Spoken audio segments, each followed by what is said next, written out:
Hello, we're going to be talking about ancient religions, pre-civilization, today in this lecture. So before we do that, let's take a moment to review the historical timeline, because this is something that people get confused about often. The common designation for before the year 0 is BCE, before the Common Era. After the year 0, historians designate this as CE, or the Common Era. Why? Well, not every historian in the world believes in Jesus Christ. Remember, there's a billion Muslims, a billion Hindus, and half a billion Buddhists out there. So, from an international perspective, this is the way that historians refer to the time. Also, remember that the year 0 to 99 counts as the first century. The year we live in is 2014, but it is the 21st century. The reverse is also true. From the year 99 BCE to 1 BCE, that counts as the first century BCE.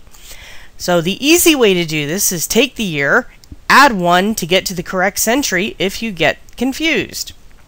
And here is just a basic idea of what our line of intellectual history is like. So let's talk about prehistory. The first humans, or human-like, were hominids, Australopithecines, and they emerged from the East and South Africa. Primarily Ethiopia is considered the area where hominids first appeared, 3 to 4 million years ago. And this group of hominids were using simple stone tools. Then, about 1.5 million years ago, we see Homo erectus, otherwise known as the upright human being. So instead of traveling on all fours, we now see a hominid that is standing up. And they also emerged from Africa, and they dispersed into Europe and Asia. They also used stone tools, but they were larger and more varied.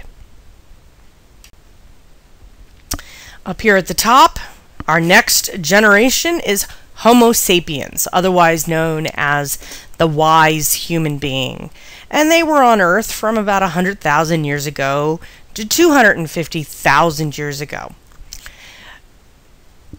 From there are two subgroups. The first subgroup is the Neanderthals, and they were named for the German area where bones were first found, and they were also found in other parts of Europe and the Middle East. The time period for them is about 30,000 to 100,000 years ago, and they used various stone tools. The important thing about the Neanderthals is that they were the first peoples to bury their dead, and that implies some sort of recognition of spirituality or religion. However, they were extinct by 30,000 BCE. On a parallel path are the Homo sapiens sapiens, and they are also known as the elder wise human beings. They emerged out of Southwest Africa 150,000 to 200,000 years ago. And in terms of what modern humans look like, we are anatomically closest to the Homo sapiens sapien.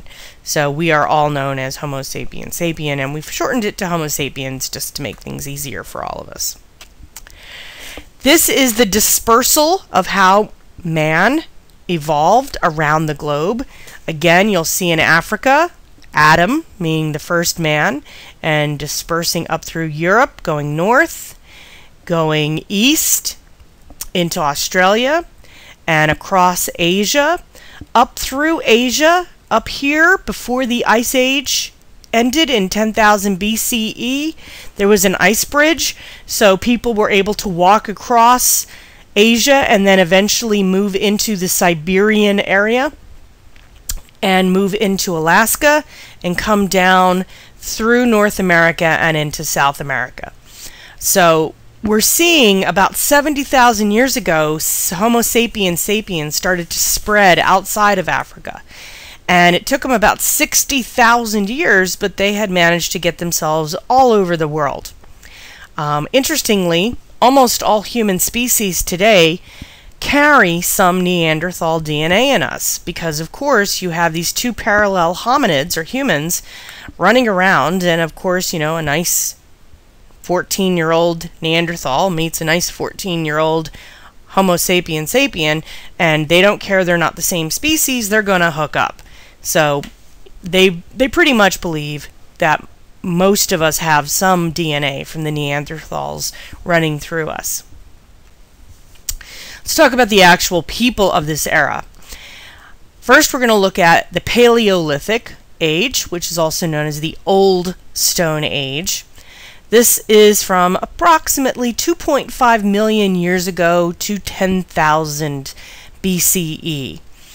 These were hominids, humans that were hunter-gatherers. These were not farmers, they were not herdsmen. These folks followed the animals and they followed the vegetation cycles. They lived in groups of 20 or 30, and these small little groups of hominids were really the beginning of a community. And these communities eventually will get bigger and bigger. Now, another major element that occurs at this time period is harnessing the use of fire, and that happened about 500,000 years ago. Now, the terminology for this historical period is we call men and women who lived during this time primitives. Primitives are defined as the culture of prehistoric and pre-technological peoples. And today, we still have societies that live without technology or writing, and we call them primitives. Oftentimes, we'll find a tribe in South America or some obscure part of Africa that has never really seen modern man before, and therefore they live as if it was 20,000 years ago, living very rudimentary lives. And it gives anthropologists an opportunity to study these folks. However, usually as soon as they're exposed to modern technology, their entire way of life changes radically. So what do we know? How do we know about ancient religions? There's two ways that we learn these things. First, we study contemporary primitive religions, and we go backwards. We extrapolate backwards. So if we find a tribe in South America and they engage in certain practices like drinking the blood of their enemy, we're going to go backwards and figure that if we find similar evidence from 5, 10, 20, 30,000 years ago, we can make a logical guess, hypothesis, that this is in fact the way things were back then. The second way is archaeology. And this is when we uncover the physical remains of a society to reconstruct the life and history of a people. So, when they go into different parts of the Middle East or Europe or South America and they dig up skeletons and bones and weapons, they are learning about these people. Modern science has revolutionized archaeology because now we can take DNA samples from good, well-preserved skeletons and be able to tell a lot of the information about these folks. There's also archaeologists who focus just on the dental aspect of a skeleton. They can look at the teeth and tell you what their diet was like. They can tell you how old they were. There's a lot of information that's being pulled out of these skeletons for a people that couldn't even imagine a modern world. So let's look at prehistoric religion more specifically. So let's go back to our Neanderthal friends. Again, 30,000 to about 125,000 years ago. Their religious activities: buried their dead with tools, weapons, and food. Animal bones were often found in the burial sites. And again, what this really indicates is that the Neanderthals believed that their dead were moving on to a next life. And if you remember our discussion of how dreams are elemental to thinking that our loved ones who have died have moved on to another physical plane. You know, the Neanderthals wanted to make sure that their loved one who has died has his tools and equipment that he needs for his next life. Also, there were often carefully arranged bear skulls that suggested some sort of worship rite. And remember, bears represent ferocious strength. So if a warrior dies, having that bear skull represents, you know, their ferocity, their strength. Lastly, ochre, which is a reddish pigment, often appears on certain items and body parts of interred individuals in a way that indicate it was ritually applied.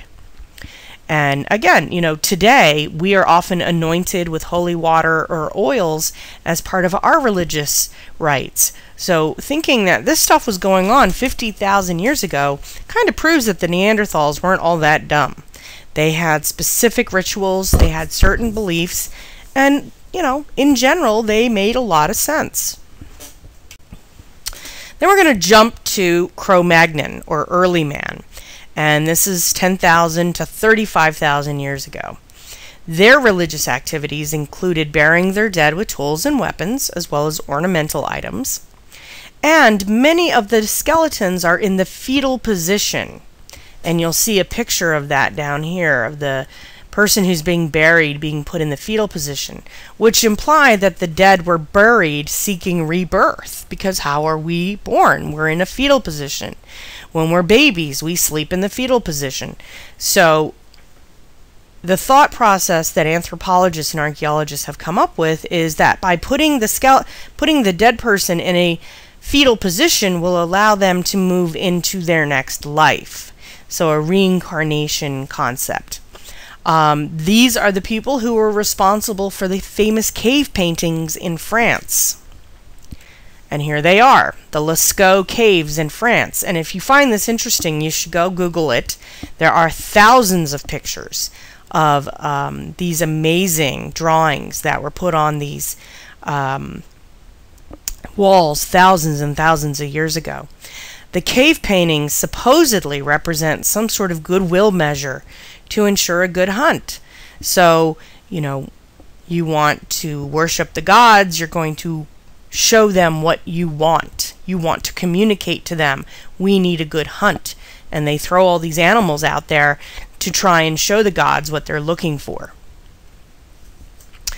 Another major artifact that was discovered is the Venus of Willendorf, and this is a Cro-Magnon era female figurine with an exaggerated belly, breasts, and hips, and this implies some sort of fertility worship. And again, the idea here is that this is a woman and her face is covered, so she doesn't represent any specific woman, but the breasts imply that she could feed an army, good birth and hips, the exaggerated belly implying pregnancy, and you can see the genitalia fairly well. It's very emphasized because this is for a fertility idol. You know, this would help a woman get pregnant, or at least she believed that. It was found in Austria, and they believe it's about 28,000 years old. Then we're going to jump to the Neolithic or New Stone Age. And this is the time period where we had a revolution in lifestyle. The era is 10,000 to 4,000 BCE, 10,000 being the end of the last ice age. Systematic agriculture developed around 7,500 BCE. And it gave humans greater control of their environment. They didn't have to keep moving. They could establish permanent residences. They could farm the land. They could keep animals, which meant that it was an easier life for these folks. And they had predictable food source, which is the thing that was missing for the last 2 million years. These settled permanent communities gave way to the beginning of civilization.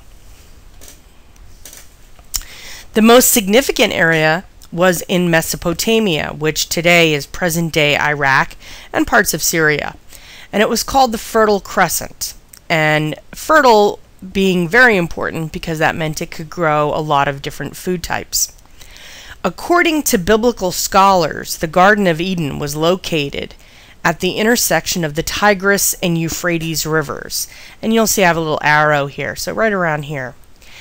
The city of Ur, right here, is where Abraham, the father of Judaism, Christianity, and Islam, was born. Another point here is this is Eridu. Eridu is considered to be the very first city on Earth. And again, you know, one of the things that you see is a good water source. They're close to a waterway. And so you have your fishermen, you have your farmers, you have your sailors, all of these folks culminating and creating a civilization. So communities began to stockpile food, and with the excess began to trade with other communities. And this also allowed for specialization of labor. Instead of having to grow grain and rice and corn and, you know, whatever else they were growing back then, you know, one guy could focus on growing grain, someone else could focus on growing rice, and they could trade with each other. Men took responsibility for the outside jobs and women for the inside jobs. Because again, women were pregnant, they were giving birth, so they needed to be near their children. Over time, jobs performed outside the home came to hold a higher importance, and men became the dominant role in society. In terms of Neolithic religion, Neolithic man was heavily dependent upon the weather or nature for their food supply, for their crops and their animals, so they began to track how nature impacted the crops. This led to the development of religion based on fertility of the soil, fertility of animals, and their own ability to carry on with future generation. They also began to personify the moon, the stars, the sun, and the seasons into deities or gods through mythologies. You know, why is the sun and the moon not in the sky at the same time? Well, they didn't understand the science of how the earth rotates. So instead, they gave them personalities, and these personalities had stories or myths that gave them an understanding of how and why natural phenomenon occurred. Neolithic burial sites, which, by the way, are all over England, Ireland, Scotland, and Wales, were very large. First of all, they held multiple bodies, animal skeletons, tools, weapons, and ornaments. And this is a cutaway, so you can see that, you know, they would bring everybody here. The wives, the children were often, the wives and the servants were often brought along and poisoned, so that the important man would have his wife and servants in his next life. Weapons, ornaments, tools were all brought to this, and then it was covered up like this. So this is what you would see driving through a part of England. So it's not really obvious, but what you do see is when these were beginning to be discovered and investigated, a treasure trove of archaeological evidence. And last but not least, we have what's known as a megalith. And these were also built during the Neolithic era. We see megaliths as huge stone monuments, but modern research has pretty much asserted that they were a celestial calendar for agricultural purposes. So when the spring equinox, the summer solstice, the autumnal equinox, and the winter solstice hit, the sun hit various stones in certain ways. So it gave early man an understanding of when to plant, when to reap their harvest, when to stop doing all farming and just let the land go fallow for the season. So, you know, in terms of what we know today, it seems a pretty good bet that this was a calendar. Stonehenge in England is the most famous megalith that still stands to this day. And if you go to England, it's a couple hours outside of London, and you can walk around. These rocks are massive, And if you're interested in Stonehenge in more detail, there are tons of videos on YouTube about the engineering and the meaning of them, of the henge. You'll also, just to warn you, get some information about aliens, and that's been pretty much disproved because they were able to show how early man engineered these giant megaliths. I mean, these rocks are 24 feet tall. They're huge and very, very heavy. So that's it for this PowerPoint. Please send me any questions through email or text, and this will be on the quiz for next week. Thank you very much, and have a great day.